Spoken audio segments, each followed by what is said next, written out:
बांग्लादेश की प्रधानमंत्री शेख हसीना ने अपनी भारत यात्रा के तीसरे दिन आज देश के शीर्ष व्यापारिक नेताओं से चर्चा की। नई दिल्ली स्थित राजपथ का नाम बदलकर किया गया कर्तव्य पथ।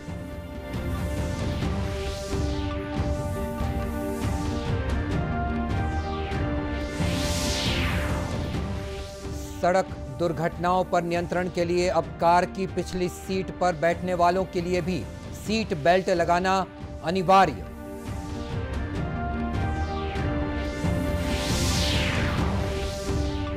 और देश में नाक से दी जाने वाली पहली कोविड रोधी औषधि को आपात स्थिति में प्रतिबंधित उपयोग की मंजूरी मिली।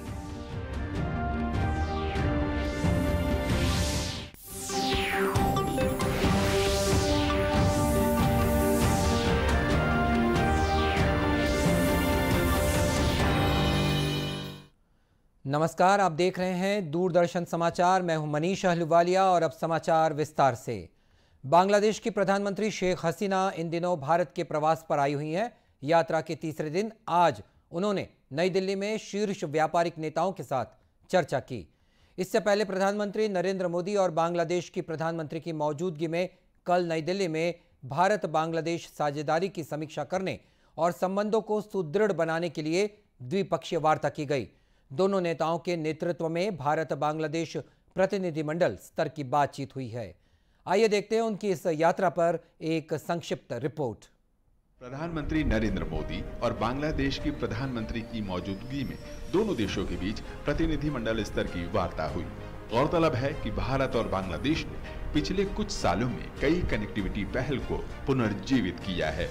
इसी कड़ी में भारत बांग्लादेश के बीच 7 समझौतों का आदान प्रदान किया गया, जिसमें कुशियार नदी जल बंटवारे पर समझौता, इसके अलावा बांग्लादेश के रेल कर्मियों के प्रशिक्षण, रेलवे में सूचना प्रौद्योगिकी पर सहयोग को लेकर रेल मंत्रालयों के बीच में समझौता हुआ। बांग्लादेश के न्यायिक अधिकारियों के प्रशिक्षण के लिए राष्ट्रीय न्यायिक अकादमी और बांग्लादेश के सुप्रीम कोर्ट के बीच भी एक समझौता हुआ। दोनों देशों के बीच विज्ञान और प्रौद्योगिकी के क्षेत्र में सहयोग करने और प्रसारण में सहयोग पर प्रसार भारती और बांग्लादेश टीवी के बीच एक अन्य समझौता ज्ञापन पर हस्ताक्षर हुए। दोनों देशों के बीच साझेदारी को मजबूती प्रदान करते हुए प्रधानमंत्री मोदी और बांग्लादेश के प्रधानमंत्री शेख हसीना ने संयुक्त रूप से मैत्री सुपर थर्मल पावर प्रोजेक्ट की यूनिट 1 का अनावरण किया। भारत की रियायती वित्त पोषण योजना के तहत निर्मित परियोजना से बांग्लादेश के राष्ट्रीय ग्रिड को 1320 मेगावाट की ऊर्जा मिलेगी। दोनों नेताओं ने संयुक्त रूप से 5.13 किलोमीटर के रुपसा रेल पुल का उद्घाटन किया, जो कि 64.7 किलोमीटर खुलना मोंगला पोर्ट ब्रॉडगेज रेल परियोजना का एक महत्वपूर्ण हिस्सा है। आज दोनों देश के नेताओं ने आतंकवाद और कट्टरवाद के खिलाफ सहयोग पर भी जोर दिया। पीएम मोदी ने कहा कि 1971 की भावना को जीवंत रखने के लिए यह बहुत ही आवश्यक है कि आपसी विश्वास पर आघात करने वाली शक्तियों का मिलकर मुकाबला करें। दोनों देश के बीच बढ़ रहे व्यापार को और गति देने के लिए भी सहमति व्यक्त की। नई दिल्ली स्थित राजपथ का नाम बदलकर कर्तव्य पथ कर दिया गया है। केंद्रीय मंत्री और नई दिल्ली नगर पालिका परिषद की पदेन सदस्य मीनाक्षी लेखी ने नई दिल्ली नगर पालिका परिषद की बैठक के बाद पत्रकारों से बातचीत में श्रीमती मीनाक्षी लेखी ने कहा कि परिषद ने राजपथ का नाम बदलकर कर्तव्य पथ करने के लिए एक प्रस्ताव पारित किया। उन्होंने कहा कि भारत आज़ादी के 75 साल पूरे कर रहा है।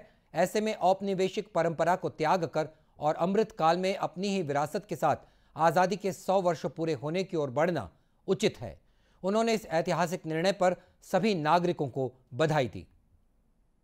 प्रधानमंत्री जी ने ये बात पहले भी कही थी कि 75 साल आज़ादी के पूरे हुए, आज़ादी का अमृत महोत्सव देश मना रहा है और आज़ादी का अमृत महोत्सव जब देश मना रहा है तो जितने भी चिन्ह हैं, जितने भी निशान हैं एक गुलाम भारत के और इंपीरियलिस्टिक पॉलिसीज के, उसको हमें बदलना होगा।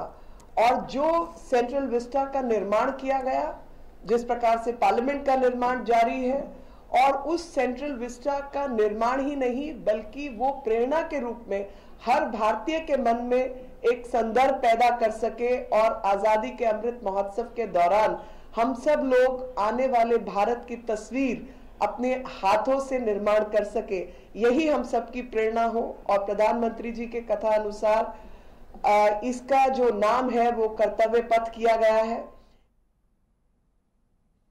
और केंद्र सरकार ने ऐतिहासिक राजपथ और राष्ट्रपति भवन से लेकर इंडिया गेट तक फैले सेंट्रल विस्टा लॉन का नाम बदलकर कर्तव्य पथ करने की घोषणा की है। केंद्रीय सड़क परिवहन और राजमार्ग मंत्री नितिन गडकरी ने कहा है कि कार में यात्रा करने वाले सभी यात्रियों के लिए अब सीट बेल्ट पहनना अनिवार्य होगा। श्री गडकरी ने नई दिल्ली में एक समारोह के दौरान कहा कि अगले 3 दिनों में सरकार इस संबंध में आदेश जारी करेगी। उन्होंने कहा कि यदि कार में आगे या पीछे बैठी सवारी सीट बेल्ट नहीं लगाएगी तो उस पर जुर्माना लगाया जाएगा। श्री गडकरी ने कहा कि सरकार वाहन विनिर्माताओं के लिए पिछली सीट की सीट बेल्ट अलार्म प्रणाली को अनिवार्य करने की योजना बना रही है। Because of this Cyrus accident, today just we have taken a decision that there will be that clip. तो सामने बेल्ट का आवाज आता है, लगाया नहीं तो पीछे वाले भी नहीं लगाएंगे तो भी वो चिल्लाते रहेंगे, आवाज आता रहेगा। तो पीछे और सामने दोनों को बेल्ट लगाना पड़ेगा। और driver and the driver near driver, if you don't have belt there is a fine. Now even the back people also, if they don't take belt we will fine them, and there is a penalty from one amount to higher. It can be decided by the competent authority and state government. और सरकार का ये फैसला Tata sons के पूर्व अध्यक्ष Cyrus मिस्त्री की पिछले रविवार को एक दुखद कार दुर्घटना में मौत के बाद आया है। बात कर लेते हैं राज्य के समाचार के। राज्य में पंप स्टोरेज आधारित जल विद्युत परियोजनाओं की स्थापना के लिए निवेश को प्रोत्साहन देने के लिए छत्तीसगढ़ राज्य जल विद्युत परियोजना स्थापना नीति 2022 का अनुमोदन कर दिया गया है। यह निर्णय कल मुख्यमंत्री भूपेश बघेल की अध्यक्षता में रायपुर में आयोजित कैबिनेट की बैठक में लिया गया। इसके अनुसार प्रारंभिक स्तर पर छत्तीसगढ़ में पंप स्टोरेज आधारित जल विद्युत परियोजनाओं की स्थापना के लिए जनरेशन कंपनी द्वारा 7 स्थलों पर लगभग 10,000 मेगावाट क्षमता की परियोजना का चिन्हांकन किया गया है। चयनित स्थलों में कोरबा, जशपुर, सरगुजा, गरियाबंद, धमतरी और बलरामपुर जिले शामिल हैं। राज्य में कोयले की प्रचुर उपलब्धता के कारण बड़ी संख्या में कोयला आधारित विद्युत उत्पादन परियोजना स्थापित करने की योजना भी बनाई गई है। राष्ट्रीय स्वयंसेवक संघ के प्रमुख मोहन भागवत रायपुर पहुंच गए हैं। वे नागपुर से मुंबई हावड़ा एक्सप्रेस से रायपुर रेलवे स्टेशन पहुंचे। यहां आरएसएस के प्रांत प्रमुख डॉक्टर पूर्णेंदु सक्सेना और वरिष्ठ अधिकारियों ने उनका स्वागत किया। भागवत को सुरक्षा घेरे में रेलवे स्टेशन से माना हवाई अड्डे के पास स्थित जैनम मानस भवन ले जाया गया। श्री भागवत 7 दिवसीय प्रवास पर रायपुर आए हैं। वे यहां अखिल भारतीय समन्वय परिषद की बैठक में शामिल होंगे। ये बैठक 10 से 12 सितंबर के बीच रायपुर में आयोजित की जाएगी। बैठक में सरसंघ चालक मोहन भागवत, सर कार्यवाहक दत्तात्रेय होसबोले सहित आरएसएस के 5 सह सर कार्यवाहक तथा अन्य प्रमुख पदाधिकारी शामिल होंगे। इससे पहले आज से जैनम विहार में आरएसएस के केंद्रीय पदाधिकारियों की बैठक शुरू होगी। ये बैठक 9 सितंबर तक चलेगी। भारत बायोटेक की नाक से दी जाने वाली पहली कोविड रोधी औषधि को आपात स्थिति में प्रतिबंधित उपयोग की मंजूरी मिल गई है। इसका उपयोग 18 वर्ष से अधिक लोगों के लिए किया जा सकेगा। केंद्रीय स्वास्थ्य और परिवार कल्याण मंत्री डॉक्टर मनसुख मांडविया ने इसे कोविड के खिलाफ संघर्ष में एक महत्वपूर्ण कदम बताया है। उन्होंने कहा कि केंद्रीय औषधि मानक नियंत्रण संगठन ने इस औषधि को अनुमोदित किया है। श्री मांडविया ने कहा कि प्रधानमंत्री के नेतृत्व में भारत ने कोविड से संघर्ष में अपने विज्ञान, अनुसंधान और विकास तथा मानव संसाधन का सर्वोत्तम उपयोग सुनिश्चित किया है। श्री मांडविया ने आशा व्यक्त की कि सभी देशों के विज्ञान आधारित प्रयासों से कोविड की रोकथाम हो सकेगी। वहीं राष्ट्रव्यापी टीकाकरण अभियान के तहत अब तक 213 करोड़ 91 लाख से अधिक कोविड रोधी टीके लगाए जा चुके हैं। 12 से 14 वर्ष की आयु वर्ग के 4 करोड़ से अधिक किशोरों को कोविड का पहला टीका लगाया गया है। स्वास्थ्य मंत्रालय ने बताया कि वर्तमान में 50,594 मरीजों का इलाज चल रहा है। पिछले 24 घंटों के दौरान 5,379 नए मामलों की पुष्टि हुई है। इसी दौरान करीब 7,000 रोगी ठीक हुए हैं। स्वस्थ होने की दर 98.7% है। इधर छत्तीसगढ़ में कल 6,109 नमूनों की जांच की गई, जिनमें से 99 व्यक्ति कोरोना संक्रमित पाए गए।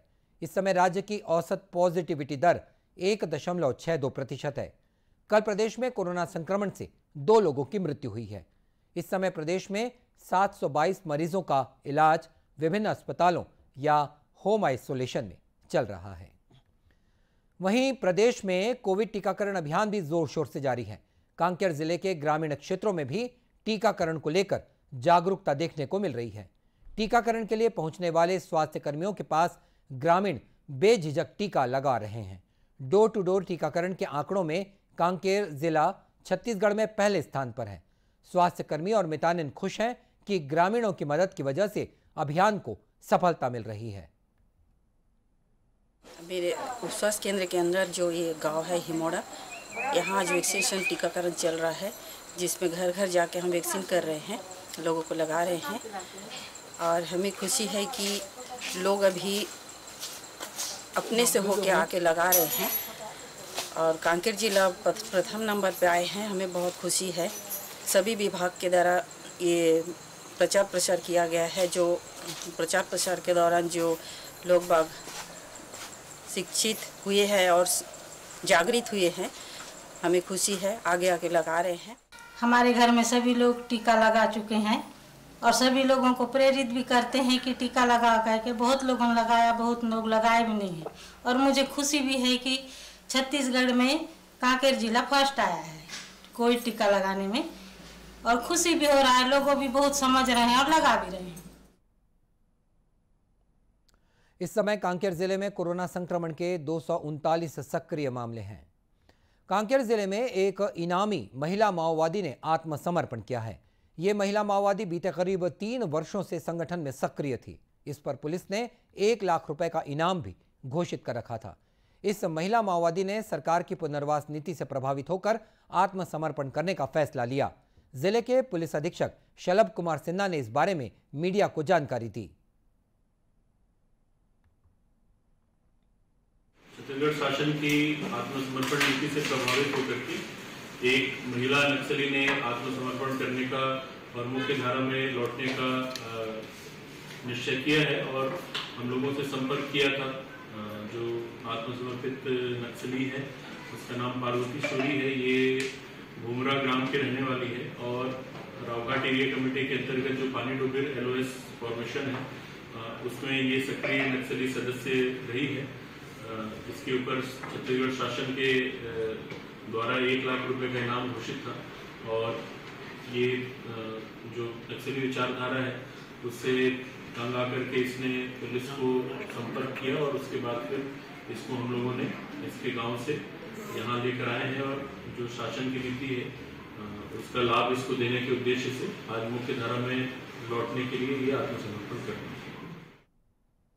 ये महिला माओवादी कोयलीबेड़ा थाना क्षेत्र की भूमरा गांव की रहने वाली है। आत्मसमर्पण पर इस महिला माओवादी को प्रोत्साहन राशि प्रदान की गई। और दूरदर्शन केंद्र रायपुर से प्रसारित होने वाले प्रादेशिक समाचार को आप YouTube पर भी देख सकते हैं। हमारे YouTube channel Chhattisgarh DD news पर प्रादेशिक समाचार उपलब्ध रहेंगे। YouTube चैनल का लिंक और QR कोड आप स्क्रीन पर देख सकते हैं। अपने एंड्रॉयड फोन से QR कोड स्कैन कर आप छत्तीसगढ़ DD न्यूज लिंक पर जा सकते हैं। इसके अलावा छत्तीसगढ़ DD न्यूज फेसबुक और ट्विटर पर भी उपलब्ध है। और बुलेटिन के अंत में मुख्य समाचार एक बार फिर। बांग्लादेश की प्रधानमंत्री शेख हसीना ने अपनी भारत यात्रा के तीसरे दिन आज देश के शीर्ष व्यापारिक नेताओं से चर्चा की। नई दिल्ली स्थित राजपथ का नाम बदलकर किया गया कर्तव्य पथ।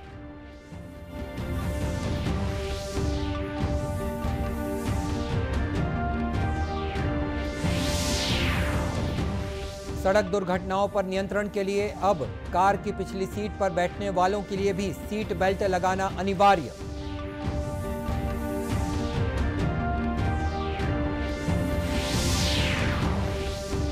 और देश में नाक से दी जाने वाली पहली कोविड रोधी औषधि को आपात स्थिति में प्रतिबंधित उपयोग की मंजूरी मिली।